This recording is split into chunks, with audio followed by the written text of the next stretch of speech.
चार धाम यात्रा पर जाने वाले 60 से ज्यादा तीर्थयात्रियों की अब तक मौत हो चुकी है। इनमें 66% लोग डायबिटीज और हाई ब्लड प्रेशर के मरीज थे। केदारनाथ यात्रा के दौरान सबसे ज्यादा मौतें दर्ज की गई हैं। इस वीडियो में हम आपको बताएंगे कि आखिर ये मौतें क्यों हो रही है, डायबिटीज और ब्लड प्रेशर के मरीजों को क्यों ज्यादा खतरा है, कैसे पता लगेगा कि आपको चार धाम यात्रा में जाना चाहिए या नहीं। अगर एक फिट इंसान चार धाम यात्रा पर जाता है तो उसे किन बातों का ख्याल रखना चाहिए। सबसे पहले आपको बताते हैं कि चार धाम यात्रा कब से शुरू हुई है और किन जगहों पर तीर्थयात्री यात्रा करते हैं। चार धाम यात्रा 3 मई से शुरू हुई है। इसमें तीर्थयात्री केदारनाथ, बद्रीनाथ, गंगोत्री और यमुनोत्री के दर्शन कर रहे हैं। अब आपको बताते हैं कि चार धाम यात्रा पर जाने से पहले बीमार व्यक्ति को किन बातों का ध्यान रखना चाहिए। बुजुर्ग या गंभीर बीमारी से पीड़ित व्यक्ति यात्रा पर न जाएं। यात्रा पर जाने से पहले हार्ट और अस्थमा पेशेंट मेडिकल चेकअप करवाएं। डायबिटीज और हाई ब्लड प्रेशर के मरीज बिना डॉक्टर की सलाह के न जाएं। डॉक्टर की इजाजत से जाने वाले मरीज भी ऊंचाई वाले क्षेत्रों में विशेष सावधानी बरतें। अब आपको बताते हैं कि डायबिटीज और हाई ब्लड प्रेशर वाले मरीजों की ही मौत ज्यादा क्यों हो रही है। तो सबसे पहले आप ये समझिए कि चारों धाम हिमालय की ऊंची पहाड़ी पर मौजूद है। जब तीर्थयात्री यहाँ पहुँचते हैं तो अचानक उन्हें कम तापमान, ज्यादा अल्ट्रावायलेट रेज, लो एयर और कम ऑक्सीजन की मुश्किल झेलनी पड़ती है। वहीं जमीन पर ऑक्सीजन और नाइट्रोजन का लेवल बैलेंस रहता है। जैसे जैसे तीर्थयात्री पहाड़ों पर चढ़ते जाते हैं वैसे वैसे ऑक्सीजन का लेवल कम होता जाता है। कम ऑक्सीजन का शरीर पर विपरीत प्रभाव पड़ता है और ह्यूमिडिटी की वजह से बॉडी डिहाइड्रेट होने लगती है।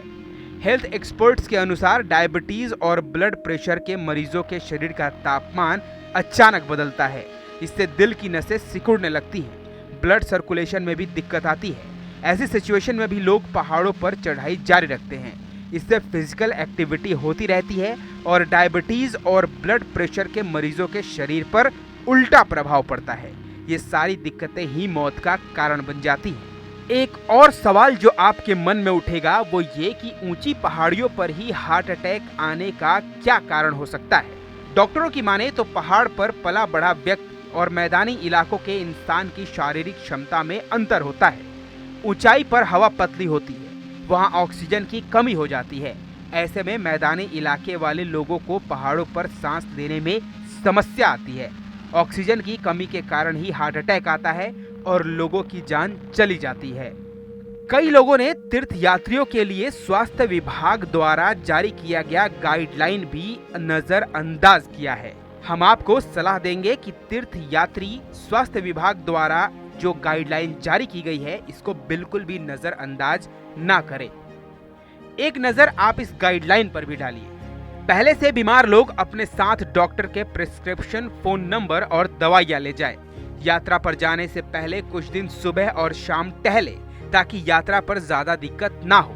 तीर्थ यात्रा के लिए चढ़ाई करने से पहले वहां पहुंचकर एक दिन का आराम जरूर करें। गर्म और ऊनी कपड़े अपने साथ में रखना बिल्कुल ना भूलें। शराब, सिगरेट, गुटखा जैसी नशीली चीजों से परहेज करें। धूप से बचने के लिए सनस्क्रीन 50 SPF यूज करें। अल्ट्रावायलेट किरणों से आंखों को बचाने के लिए सनग्लास लगाएं। पूरी यात्रा के दौरान पानी पीते रहें। स्वास्थ्य संबंधी जानकारी के लिए 104 और एम्बुलेंस के लिए 108 हेल्पलाइन नंबर पर भी संपर्क कर सकते हैं। हमारी आपको यही सलाह है कि स्वास्थ्य विभाग द्वारा जारी गाइडलाइन को बिल्कुल भी नजरअंदाज ना करें। अब डायबिटीज और ब्लड प्रेशर के लोगों के मन में भी सवाल उठना लाजमी है कि चार धाम यात्रा पर जाने से पहले इन पेशेंट्स को किन बातों का ध्यान रखना होगा, इनको क्या सावधानियां रखनी होंगी। तो ये भी जान लीजिए। इसके लिए सर दर्द, चक्कर, उल्टी जैसी दिक्कत होने पर पास के स्वास्थ्य केंद्र में जाएं। बीमार होने पर हेल्पलाइन नंबर 104 पर कॉल भी कर सकते हैं। एम्बुलेंस के लिए हेल्पलाइन नंबर 108 पर कॉल कर सकते हैं। यात्रा के दौरान कुछ ना कुछ खाते रहें और पानी भी जरूर पिएं। लगातार पैदल न चलें, बीच बीच में थोड़ा आराम जरूर करें। हार्ट के पेशेंट को चढ़ाई के समय दिक्कत आए तो जबरन आगे बढ़ने की कोशिश ना करें। लगातार मौत की घटनाओं के बढ़ने के बाद एक और सवाल जो लोगों के मन में उत्पन्न हो रहा है वो ये कि क्या मौत की घटनाएं बढ़ने के बाद डायबिटीज और ब्लड प्रेशर के मरीज अब भी 4 धाम यात्रा पर जा सकेंगे या नहीं। उत्तराखंड की स्वास्थ्य महानिदेशक डॉक्टर शैलजा भट्ट ने मीडिया से बात करते हुए बताया कि मेडिकली अनफिट लोगों को यात्रा न करने की सलाह दी गई है। जो लोग पहले से यात्रा पर बीमार हैं, उन्हें बीच में ही रोक दिया गया है। इसलिए अगर आपको लगता है कि आप फिजिकली अनफिट हैं, तो अपने आप को फिट कीजिए और उसके बाद ही आप यात्रा के बारे में सोचिए। फिलहाल केदारनाथ में भारी बारिश और बर्फबारी के चलते तीर्थयात्रा पर रोक लगा दी गई है।